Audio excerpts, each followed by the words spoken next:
жаңы конуштардын деңгээлин, жашоо шартын шаардын деңгээлине жеткирүү. Кээ бир кандидаттар келип айтып атат. Мен жол салып берем, свет салып берем, суу салып берем, мектеп салып берем деп. Мен эчтеке салып бербейм.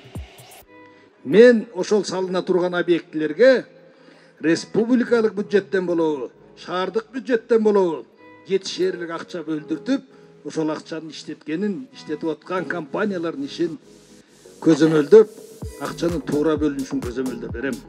Эгерде сиздер ишенип мени шайласаңыздар, Кудай буйруса, республиканын бюджети каралып атканда, жаңы конуштардагы ар бир көйгөйдү билем, ошол көйгөйлөргө жете турган акча каражатын бөлдүргөнгө менин тажрыйбам да жетет, билем. Айланайындар, өзүбүз аракет кылалы, ушул адамды шайлап алалы, баарыңыздарга ийгилик, Муктар байкеме.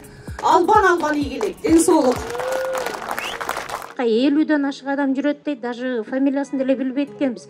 Ошолордон көрөк өзүбүз менен чогуу жашап, аралашып, биздин бардык көйгөйүбүздү билген адамды шайлап алалы. Мына мен бирөөңөргө бир тиын берген жокмун. Добушуңарды сатып алам деп айткан жокмун. Ушул жерден кагаз таратып чуркап жүргөн балдарга бир бөтөлкө суу алып берген жокмун. Рахмат. Ушул өзүңөрдүн ниетиңер менен мени колдоп чуркап берип атканыңарга. Эми сиздерден сураныч, чындап эле мени жогорку кеңештен көргүңөр келсе, 6 күн калды.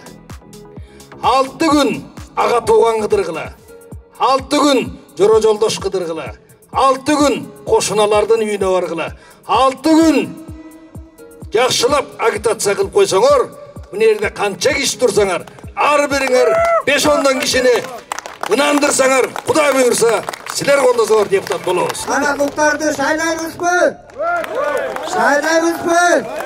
Шайлайбыз,